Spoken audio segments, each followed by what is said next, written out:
स्वागत है बच्चों आपका आशीर्वाद ऑनलाइन क्लासेस में। आज मैं आपको अर्थमेटिक का एक चैप्टर एवरेज औसत का कॉन्सेप्ट समझाता हूं भाई। एवरेज औसत,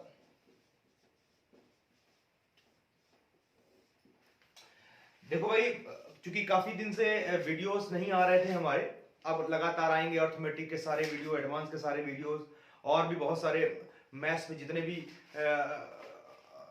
डिपार्टमेंट्स होंगे वो उनके सारे वीडियो आपके सामने लेके हम आएंगे।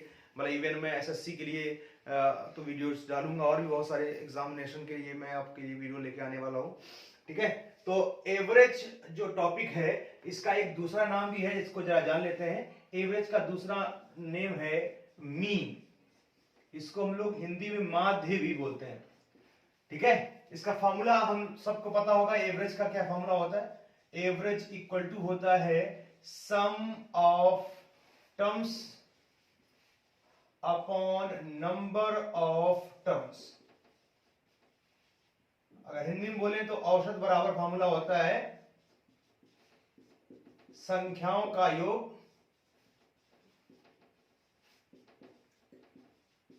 बटे कुल संख्याएं।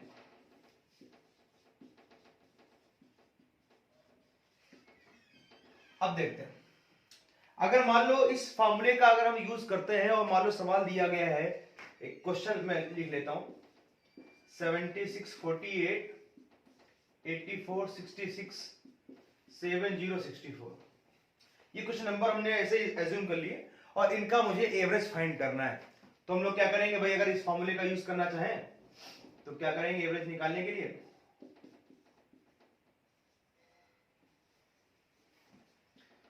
सबको ऐड कर लेंगे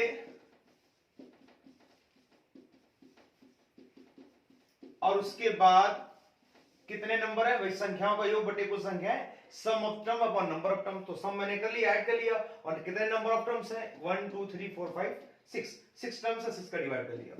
तो ऐड करने में थोड़ा स्मार्टता नजर आनी चाहिए हमारे। इसको देखो मैं ऐड कर रहा हूं तो ये हमारा बन जाएगा 160, और इसको ऐड करने से मुझे दिख रहा है कि इनको ऐड करने से बन जाएगा 130 प्लस 70 हो जाएगा 200 प्लस 160 360 प्लस 48 मुझे नजर आ रहा है कि हो जाएगा 408। जल्दी से ऐड कर दिया ये, और उसमें 6 का डिवाइड कर दिया, 6 का भाग दे दिया, तो आसानी से 6 का डिवाइड हो जाएगा, ये आ जाएगा 68।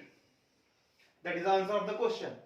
ठीक है, लेकिन यार प्रॉब्लम ये है बच्चों की, अगर इस छोटे से सवाल में हम लोग ये तरीका लगा रहे हैं तो कोई दिक्कत नहीं है, लेकिन यही तरीका, ये जो फॉर्मूला है, इसी फॉर्मूले को लेकर अगर आगे बढ़े और आगे बढ़ करके हम लोग बड़े बड़े क्वेश्चन में इसको लगाएं तो थोड़ा सा लेंदी काम हो जाता है। बड़े बड़े कैलकुलेटिव सवाल में ये प्रोसेस बहुत ही बड़ी लेंदी हो जाती है, इसलिए थोड़ा सा अलग पढ़ते हैं, अलग चीजों को ध्यान देते हैं।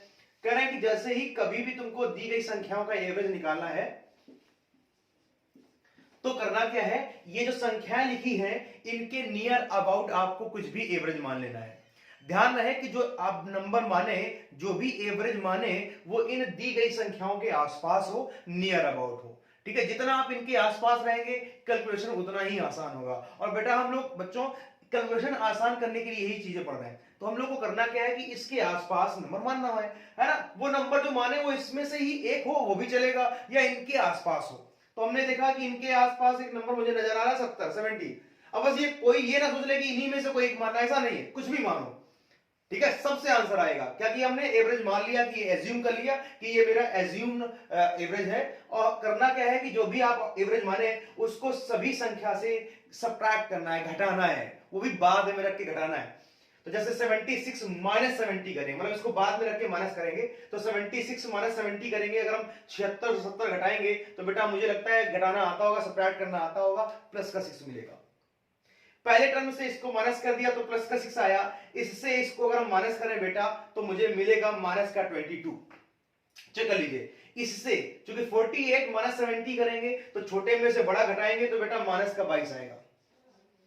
और बेटा हमें मालूम है कि प्लस माइनस अपोजिट साइन जो होते हैं, विपरीत चिन्ह होते हैं, वो घटते हैं, और बड़े वाले का साइन आता तो ये आ जाएगा दोनों मिलकर के माइनस का 16। ठीक है, इसको इससे बेटा माइनस करेंगे तो मिलेगा मुझे प्लस का 14। अब ये माइनस ये प्लस अभी भी विपरीत साइन है, अपोजिट चिन्ह है, घटेगा, सब्ट्रैक्ट होगा, बड़े वाले का साइन आएगा तो माइनस का 2 हो जाएगा। हम कर क्या रहे हैं कि हम सबका डिफरेंस निकाल रहे हैं, सारे नंबर से जो मैंने एज्यूम माना है उसका डिफरेंस निकाल रहे हैं, और पुराना डिफरेंस भूलता जा रहा है, नया डिफरेंस को ऐड करके करते जा रहे हैं, मतलब उनको रिजल्ट निकालते जा रहे हैं। चलो यहां से हमने कर लिया था 14, यहां से इसको सब्ट्रैक्ट करते हैं इससे, तो 66 में 70 माइनस करेंगे तो मिलेगा बेटा मुझे माइनस का 4, तो भाई माइनस का 4 मिला मुझे, तो माइनस का 2 माइनस का 4 सेम साइन है बेटा, ये ऐड होगा तो माइनस का 6 हो जाएगा। इसको इससे माइनस करेंगे तो कोई बात नहीं, जीरो ही मिला, मतलब एक नंबर मानने से एक जीरो ही मिल गया, कोई बात नहीं, अभी तक का डिफरेंस, अभी तक का अंतर माइनस का 6 है। इसको इससे घटाएंगे तो बेटा मुझे मिलेगा माइनस का 6, तो माइनस है समान चिन्ह है तो घटेगा नहीं, जुड़ेगा सॉरी, तो ये माइनस का 12 हो गया। अब बताइए माइनस का 12 सभी संख्याओं का अंतर आ चुका है, टोटल डिफरेंस आ चुका है, तो ये टोटल डिफरेंस बेटा कितनी संख्याओं का है, 6 नंबर्स का है, 6 संख्याओं का है, तो आपको 6 का डिवाइड कर देना है इसमें, और डिवाइड करके देखें कितना आया है, माइनस का 2। अब अगर ये माइनस में आया हो तो इसमें माइनस करना होगा, प्लस में आया हो तो प्लस करना होगा। चलो भैया 70 में 2 माइनस करेंगे कितना एवरेज पा लेंगे, 68, आपका आंसर है। अब आपको लगेगा यार इससे बढ़िया तो यही साथ सीधे सीधे ऐड करके 6 का डिवाइड करना था, हमने कहा नहीं भाई देखो, अभी आपको लग रहा होगा कि यार ये तरीका थोड़ा सा अलग है, नया है और लेंथी लग रहा है, लेकिन जब ये आप कई सारे सवाल लगाएंगे तो ये इतना इजी होगा कि आपको पेन भी नहीं उठाना है और यूं आंसर आ जाने वाला है। ठीक है, तो इसको नोट करेंगे, और एक और भी अगर आपको विश्वास ना हुआ हो, बिलीव ना हुआ हो, तो इसी में कुछ और मान के भी आप ट्राई कर सकते हैं, आंसर हमेशा 68 ही आएगा। यहां से कॉन्सेप्ट है कि अगर हम ये बात देखें, ये जरा चेक करें, तो ये कुछ नया नहीं है, ये हम लोगों ने 10th क्लास में ऑलरेडी पढ़ा हुआ कॉन्सेप्ट है। ये जो माना गया एवरेज है, इसको हम लोग वहां 10th में जब स्टैटिक्स पढ़े हुए थे, वहां पे मीन मोड मीडियन पढ़े थे, मीन चूंकि एवरेज ही है, तो ये जो माना गया एवरेज है वो वहां पर हम लोग बोलते थे इसको एज्यूम्ड मीन। क्या बोलते थे इसको बोला करते थे assumed mean, assumed mean, Hindi में बोलते थे इसको कल्पित माध्य। क्या बोलते थे बेटा इसको, कल्पित माध्य, जो भी माना गया औसत है इसको बोलते थे एज्यूम्ड मीन। ठीक है, और ये जो डिफरेंसेस आते थे, ये जो डिफरेंसेस आ रहे हैं इनको बोलते थे मीन डेविएशन, मीन डेविएशंस, माध्य विचलन बोलते थे इनको। ठीक है, माध्य विचलन बोलते थे इनको। अब अगर हम इस क्वेश्चन में अगर हम देखें कि हमारा एवरेज 68 आया है, और बाय द चांस हमें एवरेज पता नहीं, आंसर नहीं पता है, और बाय द चांस हमने इस नंबर का, इन नंबरों का एवरेज 68 ही मान लिया, हमने वही एज्यूम मीन मान लिया, वही औसत मान लिया जो कि रियल में इसका एवरेज है, तो जब हम एवरेज 68 मानेंगे और बेटा सबसे सब्ट्रैक्ट करेंगे तो देखें क्या आएगा। हम 76 से जब 68 माइनस करेंगे बेटा तो मुझे प्लस का 8 मिलेगा। चेक कर लीजिए भाई, कोई दिक्कत ना हो, समझ में आ जाए, प्लस का मुझे 8 नजर आ रहा है। इससे इसको माइनस करेंगे तो कितना मिलेगा आपको जरा देखना है, इससे छोटे से बड़ा माइनस करेंगे तो बेटा मुझे लगता है माइनस का 20 आ जाएगा। ठीक है, इससे इसको माइनस करेंगे तो माइनस का 20 हो गया, प्लस का 8 माइनस का 20, ये हो जाएगा माइनस का 12, विपरीत साइन है तो घटेगा ही। चलो बेटा इससे इसको माइनस करोगे कितना मिलेगा बेटा, जब इसको इससे माइनस करोगे ना तो भाई प्लस का 16 मिलेगा, इससे इसको जब माइनस करोगे तो प्लस का 16 मिला, तो बताओ बेटा प्लस का 16 मिला, यहां से माइनस का 12 प्लस का 16, अपोजिट साइन है, बड़े वाले का साइन है तो प्लस का 4 आ जाएगा। मैंने दूसरा एग्जांपल लेके ट्राई कर रहा हूं मैं इसको, है ना, 66 से 68 माइनस करोगे तो माइनस का 2 हो जाएगा, प्लस का 4 माइनस का 2, विपरीत साइन है तो घटेगा, बड़े वाले का साइन आ गया। इसको इससे माइनस करेंगे तो प्लस का 2 आ गया, प्लस का 2 प्लस का 2 प्लस का 4 हो गया, सेम साइन है जुड़ गया।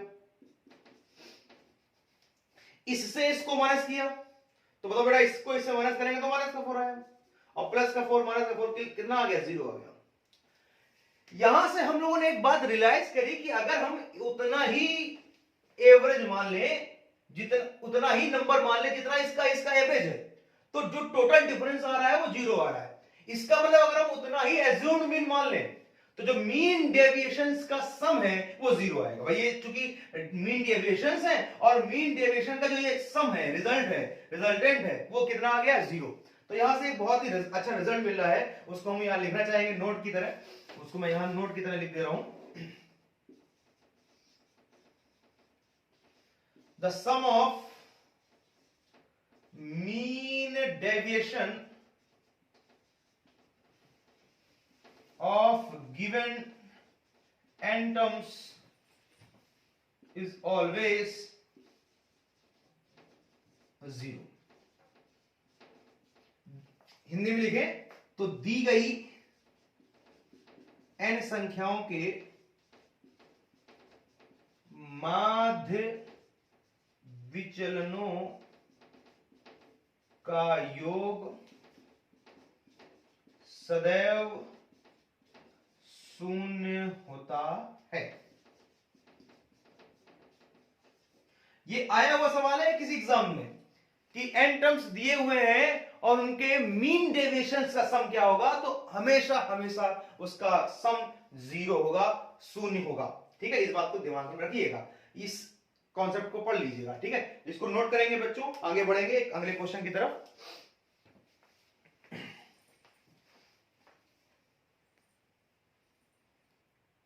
हाँ भाई, एक क्वेश्चन पे ध्यान देते हैं, जो अभी नोट हम लोगों ने पढ़ा उस पे ध्यान देते हैं। जैसे मान लिया x1 x2 x3 ऐसे xn n संख्याएं हैं, n नंबर्स हैं, इनका औसत, इनका एवरेज x बार है। तो sigma i equal to 1 to n xi minus x bar, इसका वैल्यू पूछ रहे हैं। अब देखो बेटा, सिग्मा से डरना नहीं है, सिग्मा कोई को बड़ा तोप नहीं है। सिग्मा का मतलब आपको पता होगा सम होता है, और सम कहां से कहां तक, इस टर्म का सम करना है, कहां से, 1 से लेकर n तक। ये होता है इसका फर्स्ट बेस नंबर, ये होता है लास्ट नंबर। ठीक है, first number and last number, यहां से सिग्मा शुरू होगा वहां तक जाएगा, और सिग्मा का मतलब प्लस होता है। मतलब इसका जो वैल्यू है वो बेटा क्या है, इसका मतलब क्या है, सिग्मा का मतलब क्या है, सिग्मा का मतलब है कि इसका i का वैल्यू यहां रखना है पहले 1, तो जब यहां 1 रखेंगे तो ये x1 माइनस x बार। अब चूंकि यहां पे तो i है नहीं, यहां तो x बार ही है। ठीक है, अच्छी बात। अब दूसरा टर्म लिखेंगे, जब i का वैल्यू 1 रख दिया, अगला टर्म में i की वैल्यू 2 रखेंगे, तो वहां उसके पहले प्लस लगाएंगे, क्योंकि सिग्मा का मतलब प्लस होता है बेटा। अब यहां 2 रखेंगे तो ये हो जाएगा x2 माइनस x बार, फिर प्लस लगाएंगे, अगला टर्म x3 माइनस x बार। क्योंकि i यहीं पे लिखा हुआ है, यहां कहीं लिखा ही नहीं है, मतलब i का वैल्यू 1 2 3 4 5 लगते जाना है, अभी जो प्लस लगाते जाना है, क्योंकि सिग्मा का मतलब प्लस ही है। और कहां तक जाना है, लास्ट वैल्यू कहां तक है, n तक, तो मतलब लास्ट में रखेंगे xn माइनस x बार। इन सब का सम बताना है। और कुछ देर पहले ही मैं आपको बता के आया हूं कि अगर कुछ नंबर गिवन है और उन नंबरों से अगर आप एवरेज ही माइनस कर रहे हो, उन नंबरों से अगर आप एवरेज ही माइनस कर रहे हो, देखो भैया यहाँ पे ये नंबर x1 x2 x3 है यहाँ के, और इसका मतलब क्या हुआ कि पहले नंबर से एवरेज माइनस किया गया। यहाँ पे क्या लिखा है, x2 माइनस x बार, इसका मतलब दूसरे नंबर से एवरेज माइनस किया गया। इसका मतलब क्या है, तीसरे नंबर से एवरेज माइनस किया गया, और उन सबको क्या किया जा रहा है, देखो बेटा प्लस। और अभी अभी पढ़ के आए हैं the sum of mean deviations of given n terms, दी गई n संख्याओं के जो माध्य विचलन होते हैं उनका जो योग होता है वो 0 होता है। तो बेटा इनका देखो भैया सबका योग पूछा गया है, तो इनका योग कितना हो जाएगा बेटा बताओ, 0 हो जाएगा, एक लाइन में 1 सेकंड में आंसर आ जाएगा। ठीक है, तो मस्त सवाल है, बस सिग्मा से डरना नहीं है। ठीक है, नोट कर सकते हैं इस सवाल को, आगे बढ़ सकते हैं। हाँ भाई, आ जाइए जरा बच्चों। अब आपको मैं जो मैंने कॉन्सेप्ट बताया एज्यूम्ड मीन मानने वाला, उसको मैं और भी बड़े बड़े सवालों में लगाता हूं। लेकिन उसके पहले जरा एक बात आप जरा समझ लीजिए कि जैसे ये एवरेज का फार्मूला है, ये औसत का फार्मूला है भाई, तो ये अगर यहां से मान लो सभी संख्याओं का योग निकालना चाहते हैं, संख्याओं का योग, द सम ऑफ टर्म्स, तो बेटा सम ऑफ टर्म्स बराबर क्या हो जाएगा, average into number of term, इस फॉर्मूले से। तो ये हो जाएगा एवरेज मतलब औसत, मतलब एवरेज इनटू संख्याएं, कुल संख्याएं, मतलब टर्म्स, नंबर ऑफ टर्म्स। इन दो का गुणा कर देंगे तो हमको सम मिल जाएगा, संख्याओं का योग मिल जाएगा। अब इस फार्मूले का यूज जब बच्चे करते हैं तो फंसते हैं यार, कैलकुलेटिव होते हैं। मैंने बता जरूर दिया लेकिन लगाना नहीं है। देखो भाई कर रहे हैं क्या, कह रहे जैसे मान लिया दिया गया सवाल में कि किसी कक्षा में किसी क्लास में 30 बॉयज हैं, 30 लड़के हैं, इनका औसत आयु दिया है। मान लेते हैं इनकी औसत आयु दिया है 23 ईयर्स, 23 वर्ष, और 20 लड़कियां दी हुई हैं, इनकी औसत आयु मान लेते दी है 21 वर्ष, 21 ईयर्स दी हुई है। तो बोलेंगे बताओ पूरी कक्षा की सभी का एवरेज बताना है, सभी का औसत आयु बताना है, सभी का एवरेज एज आपको फाइंड करना है। तो अब क्या करते हैं हम लोग कि जैसे 30 बॉय का 30 बॉयज का एवरेज दिया है 23, 20 लड़कियों का एवरेज दिया गया है 21। अब बच्चे क्या करते हैं कि जैसे ये एवरेज दिया हुआ है, यहां पर एवरेज में average into number of terms करते हैं, योग निकाल लेते हैं। तो एवरेज है 23, नंबर ऑफ टर्म्स 30 है, यहां योग निकाल लेते हैं तो ये हो जाएगा तुम्हारा 690, मतलब 690 हो जाएगा। यहां से एवरेज 21 है, नंबर ऑफ टर्म्स 20 है, इंटू कर लेंगे तो ये 420 आ जाएगा। फिर इन दोनों को जोड़ लेते हैं, ये 9 2 11, 4 2 6 ये हो जाएगा। ठीक है, अब ये सबका योग आ गया है। अब कहते हैं अब ये फॉर्मूला लगा लो, कहे सबका एवरेज निकालना तो सबका योग बटे कुल संख्या है। तो कुल संख्या कितनी है अगर हम ध्यान दें इनको तो 50 है। यहां कह रहे हैं 50 का भाग दे दो, डिवाइड कर दो, सबका एवरेज निकाला जाता है, सबका औसत फाइंड हो जाता है। तो जब सबका एवरेज फाइंड हो जाता है तो यहाँ पे अगर हम देखें दिख ना रहा हो तो ज्यादा ऊपर कर लेते हैं इसको, जैसे इनको ऐड करेंगे तो ये 1110 आ जाएगा इन दोनों को ऐड करने के बाद। और जब सबका एवरेज निकालना है बेटा, जब सबका एवरेज निकालना है तो बताओ बेटा सारे के सारे कितने नंबर हैं, सब के सब कितने संख्या है, तो 50 है, पूरे बच्चे 50 है, 50 का भाग देंगे तो आ जाएगा 5 दूना 10, 5 दूना 10। अब क्या बचेगा, एक बचेगा, 5 दूना 10 आंसर आएगा। ठीक है, लेकिन ऐसा नहीं करना, पूछो क्यों? अगर मान लो बड़े बड़े नंबर हो यहाँ और फिर उनका इंटू कर रहे हैं, यहाँ बड़े बड़े नंबर हो इंटू कर रहे हैं तो टाइम लगेगा नहीं लगेगा, और इंटू करने में यार कहीं एग्जाम सेंटर पे गलती हो गया तो और दिक्कत लेना देने हो जाएंगे, तो इसलिए करना ही नहीं है। कुछ नहीं करना बच्चों, आपको करना क्या है कि जैसे ये एवरेज दिया है 23, ये एवरेज दिया है 21, इनके नियर अबाउट एवरेज मान लेना है। तो मैंने इनके नियर अबाउट एवरेज मान लिया 22, कोई दिक्कत ही नहीं है। अब ये मत कहना आंसर देख के मानो, ना ना ना इनके आसपास मुझे 22 नजर आ रहा है, नहीं नजर आया तो 23 ही मान लो, ना नजर आया 21 मान लो, ना नजर आया तो 20 मान लो, आंसर सबसे आएगा। 22 मान लिया बेटा हमने, और करना क्या है कि जो भी आप एवरेज माने उसको सभी से घटाएं बाद में रख करके। तो 23 में 22 माइनस करेंगे कितना आएगा, प्लस का 1। लेकिन यार देखना है कि यहां तो एवरेज का डिफरेंस आया प्लस का 1, लेकिन यहां एक बंदा नहीं है, बंदे हैं 30, तो 1 इंटू 30 भी करना पड़ेगा, तो टोटल डिफरेंस हो जाएगा प्लस का 30। ध्यान दें, अलग है, इनका अंतर किया तो प्लस का 1, लेकिन ये एवरेज का डिफरेंस आया, अगर टोटल डिफरेंस बात करें तो 1 इंटू 30 प्लस 30 हो जाएगा। ठीक है, इसका इससे डिफरेंस करेंगे तो माइनस का 1, माइनस का 1 इंटू 20, माइनस का 20 हो जाएगा। और बेटा प्लस 30 माइनस का 20, अपोजिट साइन है, सब्ट्रैक्ट होगा और बड़े वाले का साइन आएगा, तो बेटा प्लस का 10 आएगा। और प्लस का 10 कितने नंबर्स का डिफरेंस है बताओ बेटा, कितने लोग हैं 50, तो एवरेज का डिफरेंस निकालना तो 50 का डिवाइड कर देना है, जब 50 का भाग दिया तो 1/5 आएगा, ये 0.2 आया, और बेटा प्लस में आया है इसलिए इसमें ऐड कर देंगे तो सीधे सीधे आंसर 22.2 ईयर्स आ जाएगा, इतना एवरेज आ गया। कुछ और भी मान के देखेंगे तो भी बच्चों मेरी बात मानो इतना ही आने वाला है, इसलिए इसको नोट कर लो, अगला सवाल हम लोग लिखेंगे। ठीक है, फॉर्मूले का यूज नहीं करेंगे, फॉर्मूले का यूज नहीं करेंगे। जैसे मान लेते हैं नेक्स्ट सवाल, अगर हम ध्यान दें, बोल दूं मैं अगर कि 56 बॉयज हैं, कितने लड़के हैं, इनका औसत आयु, चलो इस बार औसत भार लिख देते हैं, एवरेज वेट, एवरेज वेट है, इनका एवरेज वेट मान लिया दिया है 68 kg, और 44 गर्ल्स मान लेते हैं लड़कियां, इनका औसत भार दिया मान लेते हैं, चलो मान लेते हैं 65 kg। तो सभी का एवरेज बताना है, फाइंड करना है सभी का एवरेज, सबका औसत बताना है। बहुत ही आसान, देखिए बेटा 56 बॉयज हैं, इनका एवरेज दिया है 68, 44 गर्ल्स हैं, इनका एवरेज दिया 65 केजी।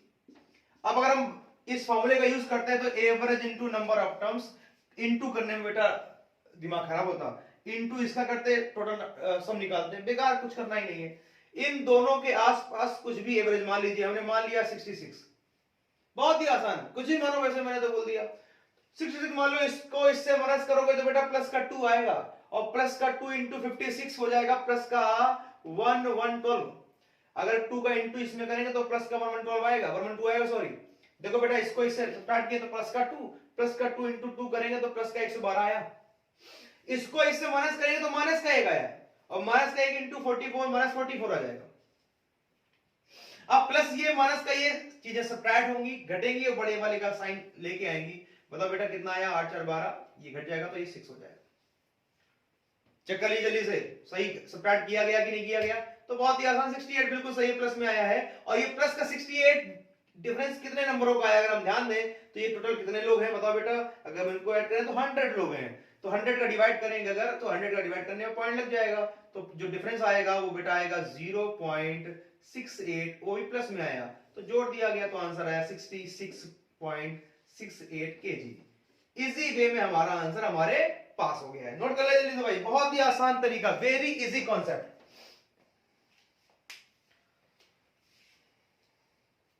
आगे बढ़ेंगे भाई। अगर मैं एक क्वेश्चन बोलूं कि 3 क्लास है हमारे पास, सेक्शन ए है, class section B, class B, class A, class B और क्लास सी, इसमें बच्चे हैं 27, 36 और 45, और इनके जो औसत अंक हैं, एवरेज मार्क्स,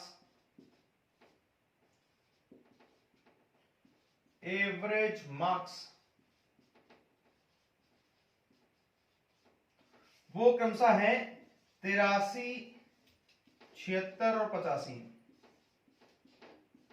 ये इनके एवरेज मार्क्स हैं। और हमको पूरी कक्षा का एवरेज निकालना है, तो थोड़ा और भी चीजें आसान करने वाले हैं इस सवाल में, कि जैसे इनके नियर अबाउट एवरेज कुछ भी है, तो मान लिया मैंने, देखो 80, कोई दिक्कत ही नहीं, सब्ट्रैक्ट करने में आसान है, नियर अबाउट है।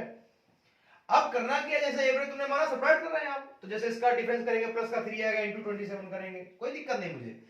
लेकिन कह रहे हैं अगर नंबर ऑफ टर्म्स की अगर हम बात करें तो देखो 27, 36, 45 है, ये ऐसे नंबर है जो किसी से कट भी रहे, कॉमन टर्म्स में कट रहा है, तो कह रहे होते हैं कि अगर ये नंबर ऑफ टर्म्स किसी नंबर से कट रहे होते हैं तो कट कर दिया जाता है। जैसे अगर हम इसको कट करते हैं तो 9 से कट रहा है, सबसे बड़ा नंबर, 9 से भाग हो रहे हैं, कट रहे हैं, तो 9 3 27, 9 4 36, 9 45 कट गया। ऐसा करने पे अब ये नंबर नहीं बचे, अब ये रेशियो बन गए, अनुपात बन गए, तो कह रहे हैं रेशियो से भी आंसर वही आएगा, लेकिन ध्यान रखें कभी एवरेज का रेशियो मत निकाल लेना। नंबर ऑफ टर्म्स का अगर हम रेशियो निकाल लें तो भी आंसर में कोई चेंजमेंट नहीं होगा और आसान हो जाएगा सॉल्यूशन करना है इसका। अगर हम इसका डिफरेंस देख रहे हैं तो प्लस का 3 आया बेटा, प्लस का 3 इंटू 3 प्लस का 9 हो जाएगा डिफरेंस, आसान। इसका डिफरेंस करेंगे तो माइनस का 4 आया बेटा, माइनस का 4 इंटू 4 माइनस का 16 हो गया, प्लस का ये माइनस का ये अपोजिट साइन सब्ट्रैक्ट होगा, बड़े वाले का साइन आएगा तो माइनस का 7 आ गया। इसको इससे सब्ट्रैक्ट करेंगे तो प्लस का 5 इंटू 5, ये 5 है भाई, प्लस का 5 इंटू 5 प्लस का 25 हो गया, और फिर से अपोजिट साइन सब्ट्रैक्ट करेंगे तो बड़े वाले का साइन आएगा तो प्लस का 18 आया, और प्लस का जो बेटा 18 है वो कितने नंबर का डिफरेंस है बताइए, 3 4 5, ये कितना होगा, 12 हो गया, 12 हो गया, 12 का भाग दे दिया, 12 एकम 12 और 12 50, प्लस में 1.5 आया है और इसमें ऐड कर देना है, तो आराम से आंसर 81.5 एवरेज मार्क्स आ गया है। जल्दी से नोट कर लीजिए, बहुत ही आसान। चलो एक क्वेश्चन और कर लेते हैं भाई। कह रहे हैं 24 स्टूडेंट्स हैं टोटल, कितने छात्र हैं, उनमें से 6 छात्रों की जो औसत ऊंचाई है वो दी गई है 1 मीटर 15 सेंटीमीटर, 1 मीटर 15 सेंटीमीटर दिया हुआ है। नेक्स्ट 8 स्टूडेंट की एवरेज हाइट दिया हुआ, एवरेज हाइट है भैया, ये औसत ऊंचाई है, औसत ऊंचाई गिवन है, ठीक है।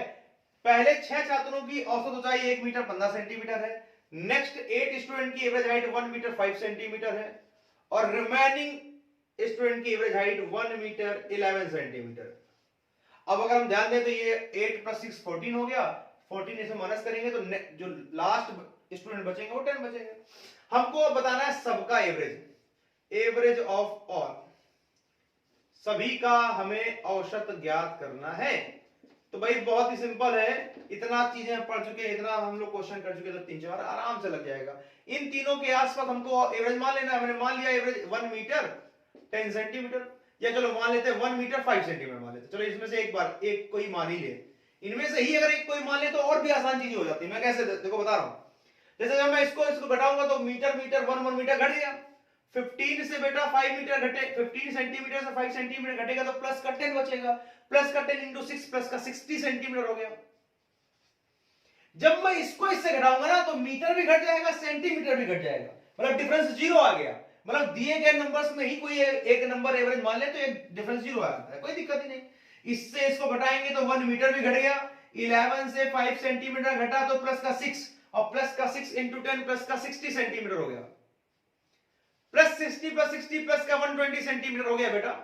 और प्लस का 120 सेंटीमीटर टोटल कितने नंबर्स का, कितने स्टूडेंट का डिफरेंस है 24, ये टोटल 24 ही है, तो 24 का डिवाइड कर दिया बच्चों अगर हमने, तो ये प्लस का 5 सेंटीमीटर आ जाएगा, और प्लस का 5 सेंटीमीटर इसमें जोड़ दिया तो आंसर आएगा 1 मीटर 10 सेंटीमीटर। ये एवरेज हाइट हो जाएगा सबका।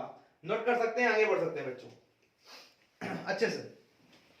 तो उम्मीद करता हूं मैं आपको कि ये वीडियो आपको समझ में आया होगा, अच्छा लगा होगा। मैं चाहता हूं कि इसको आप लाइक सब्सक्राइब करो और बहुत सारे लोगों को शेयर करें, और ऐसे और भी बहुत सारे मैं वीडियो अब नॉन स्टॉप लाने वाला हूं, बिना रुके अब बहुत सारे वीडियो डेली आपको मिलने वाले हैं। ओके, धन्यवाद भाई सभी का।